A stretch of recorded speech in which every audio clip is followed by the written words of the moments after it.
In this Cyberpunk 2077 video, we're going to be taking a look at how to make a character, how to make a build, what the perks do, what the stats do. How does it all go together? It can be quite overwhelming for a new player. There is just a lot thrown at you in this game at the very beginning. So we're going to kind of dig into that in this video and really sort out what's what. So let's start at character creation. Here, during character creation, you're going to get 7 points available to spend. You can't put them all into one attribute, but you're going to be able to spread them across the 5 attributes here, which are body, intelligence, reflexes, technical ability, and cool. Now, taking a look at body first, you're going to be able to, there are doors in the game that you can force open depending on what your body stat is. The kind of scenarios in the game, not to get into heavy spoilers or anything like that, there's sort of certain things you can do in the areas that these quests are going on in that allow for different paths, whether you're hacking or whether you bust open doors, etc. So having higher body is going to allow the possibility path for you to bust open doors, maybe get behind enemies and flank them. So if you want that to open up to you, you're going to need high body. Looking over what this does, you get extra health per point, you get extra stamina per point, so you're going to be able to swing more, dodge more, run more, etc. Extra damage with melee weapons, and you're going to be able to grab enemies and hang on to them and move quickly while using them as a shield more easily. So this is a very good attribute for any character, really, because of the extra health and stamina, but even more so if you're a melee character. So if you're a melee character or planning to play like up close and personal, maybe with like small arms or something, this is probably what you're going to want to focus on. Taking a look at intelligence next, since that's the next attribute, this is going to increase your cyberdeck RAM capacity, increase your quick hack damage, and quick hack duration. So the way this works is that throughout the game, you're going to be able to hack things and do different things, cause distractions, cause data breaches, shut things off, be able to debuff enemies or maybe outright kill them or take them over and have them, if they're a machine, have them attack enemies, things like that.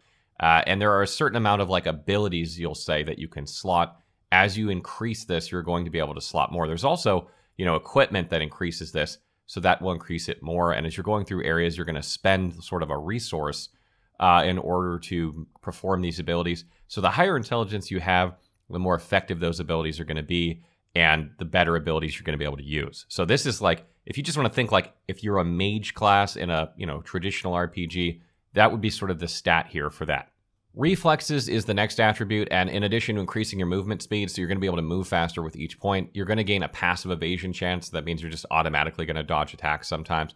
Increases your crit chance, so that's good for damage, and increases your damage with the mantis blades. Those are the blades that come out of your arm that you've seen throughout the trailers, etc. Once you have them. So this is a great just for any all-around build because evasion is good, take less damage, crit chance is always good, that's going to increase your damage. So no matter what sort of build you have, reflexes is going to be a very, very staple stat. And if you look through the perks related to this attribute, a lot of them are related to weapons as well. Technical ability is just an all-around good stat for any build. Attribute-wise, it's going to allow you to unlock doors, use different tech weapons throughout the game, and increases your armor. But more importantly, if you look through the perks for it that are associated with it, it's going to allow you to craft and modify your equipment better. So if you want better gear, you're going to need to invest points in here.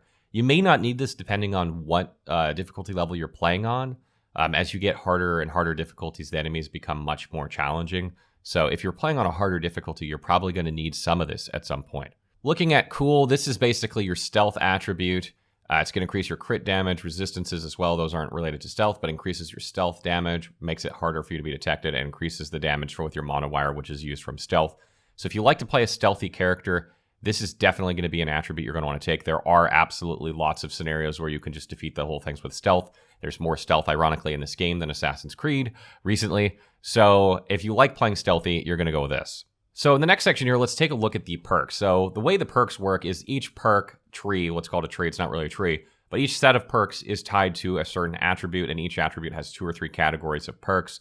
And inside those perks, categories, each perk needs a certain amount of that attribute in order to be able to be used. For instance, the Longshot perk requires a level 18 of reflexes, so you're not going to be able to take that perk unless you've invested heavily into reflexes.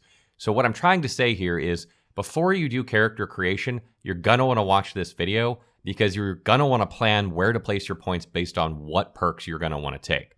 One thing I want to mention as well is that inside each perk skill tree or a perk tree, there is also like a passive bar at the bottom, and as you gain experience in that perk tree by using those perks or that, that sort of weapon type, if it's like assault rifles or something, you'll gain not only perk points as well, bonus perk points, but you're also going to gain other benefits like increased damage or crit chance or recoil reduction or something like this. So as you play, you're going to get more effective in that playstyle using a certain playstyle. So if you want to focus on a playstyle, you're going to be stronger and stronger with it throughout the game. Additionally, there is a respec in the game, but it costs a substantial amount of money and it only refunds your perks. So if you're going to, think, well, I can just respec later if I don't like what I'm doing, it costs a lot of money. And frankly, you don't have a lot of money in this game, so you probably aren't going to want to waste it. And additionally, you can't reset your attributes. So you're still going to have all the perk points for each attribute, and you're just going to have to redistribute them. So don't count on a respec. Plan on making your character correctly from the very get-go. Okay, taking a look at the body perks first, there are 3 categories here. We have Athletics, Annihilation, and Street Brawler. Athletics has basically things to do with making you survive better in melee range or close proximity of enemies. So it's going to give you things like armor, health regeneration, extra stamina, anything that really helps keep you alive while you're close to the enemy. Annihilation is focusing on close ranged weapons like shotguns and light machine guns, things that improve their damage, make them more effective, and a couple other things that help you survive when you're up close. Street Brawler actually increases your damage with blunt weapons. I'm relatively certain your fists are considered blunt weapons in this game, so if you want to play unarmed, that would be the case, but if you're using something like a bat, it's going to improve your damage or your effectiveness with those, as well as other things that improve your ability in melee combat. So essentially, if you're planning on playing a close range build, body is going to be a vital attribute for you. It's really good for any build because of the extra health, but if you're going to plan to play very, very close up, run and gun, then you're really going to want to focus on these perks. Okay, looking over the reflex perks, you have Assault, Handguns, and Blades. Assault deals with rifles and submachine guns, so if you want to use either of these weapons, if you're someone who's, like a COD player or something, this is probably going to be on average the most common weapon type. So if you're playing like a standard shooter type player, then you're probably going to want to spend points here. Handguns impacts revolvers and pistols in the game. These are very, very high damage weapons. Their fire rate varies depending on which weapon you have. But in my experience so far in the game, they are very, very deadly. And this is going to impact your gameplay with those. So if you like to use pistols or revolvers, and you're sort of like a cowboy type character or what have you, you're going to enjoy that perk tree. And the Blades perk tree obviously has to do with using blades in the game. Blades are another type of melee weapon, so if you want to use a katana or what have you, you're going to invest points here, which means that if you're playing a Blades melee character, you're going to have to put points into body and reflexes in order to unlock the best perks in these trees, and that's going to split your stat spread around. However, if you're playing a melee character anyway, you're probably going to have some point in reflexes because reflexes naturally increases your move speed, and you're going to want to move quickly in order to get into melee range, so this shouldn't be an issue. Moving along to the technical ability tree, here you have crafting and engineering. Crafting is exactly what you expect. It's going to make you crafting items more effective or easier or, have higher damage or more armor, etc. So if you get into crafting in this game, which frankly, unless you're playing on the hardest difficulties you really need to do, you're going to place points here. And engineering basically allows you to use tech weapons more effectively. These are weapons that charge up or use like shock or deal fire. And also makes it so like you can't hurt yourself with grenades and things like that. You're less prone to environmental effects. So it's a good around perk tree if you're just trying to, use some of the special weapons in the game. Kind of think of science weapons from Outer Worlds a little bit. It's maybe not that extreme. But if you want to play with, some of the super special weapons in the game, then you're going to be investing points here. So looking over the intelligence perks, you have Breach Protocol and Quick Hacking. Breach Protocol basically allows you, this is basically the abilities you're going to get. What you can hack, what you can do. Can you shut off cameras? Can you shut off cameras to the whole network? Can you hack drones? Can you hack turrets? Can you deal extra damage to enemies that you hack? So if you're playing a mage character, we'll just call it a mage, even though this is sci-fi. If you're playing a character who's going to be using this, you're going to want to spend a lot of perk points here in order to get different abilities for different situations, because you're always going to want to have something.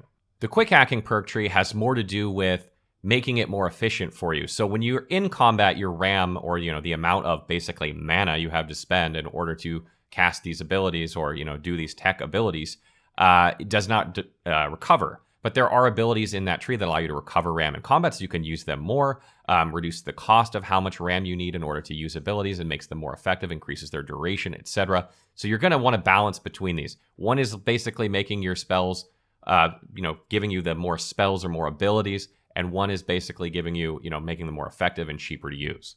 So in the cool perks, you have Stealth and Cold Blood. Stealth is just what you'd think it would be. It makes it harder for you to be detected, increases your damage while you're in stealth, increases your movement speed. Anything that would make you better at taking down enemies while being hidden, you're going to get here. Cold Blood, however, is a bit different.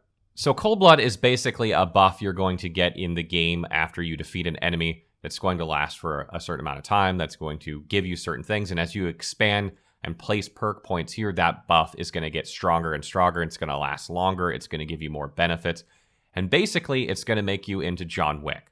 So the more you kill, the better and more effective you're going to be, or maybe you get a crit, one of the passives gives you, makes it so you get a stack of Cold Blood when you crit, so this is going to build up. And basically, the more you're in combat, the stronger you're going to get, and you're going to turn into the Terminator or John Wick. Now, that really, affects any sort of play style, so this makes cool a really good attribute for just about anyone. Additionally, if you put points into it, you get crit damage and resistances anyway into the attribute itself, so that's really good for any build. But this is a good one if it's kind of like I wouldn't say high risk, high reward, but if you're playing really aggressively, this benefits you. So there you have it for the perks, and basically this leaves you in the position of you're kind of screwed during character creation. You need to know what these perks are, you need to know what unlocks them, what they do before you create your character, and you cannot see this during character creation. You don't know what perks require what you get. You have no access to this until you've made your first character, so you need to either A, make a throwaway character so you can see the perks, try and remember what they all are, or B, use the wiki or something like this video in order to have a reference, so when you're making your character, you have it fresh in your mind and you can, look at it and go, okay, I want that perk, I want that perk, I want that perk. This is perfect for my playstyle. Where do I put my attribute points? And do that while you're making your character. That is the most efficient way to do it. I've highlighted every single perk here that are related to the attributes, so you can just feel free to pause the video at any point if you need to reference it. Just pause the video as I'm going through them, each one after the other, so you can see what they all do and really read them all and use them as a frame of reference. We'll just go there's just one section after the other here, and you can just pause and look at them as you make your character. There is actually an incredible amount of depth to the character customization in Cyberpunk 2077. It's just hard to see at first glance because it's really overwhelming. The interface isn't exactly intuitive. The equipment all has stat bonuses on it and all kinds of stuff. The attributes do their own thing. The perks do their own thing. So it's a bit overwhelming when you first start. So if you're not alone and being a bit overwhelmed, but use this video, look through the perks, then make your character, and you'll be much better off.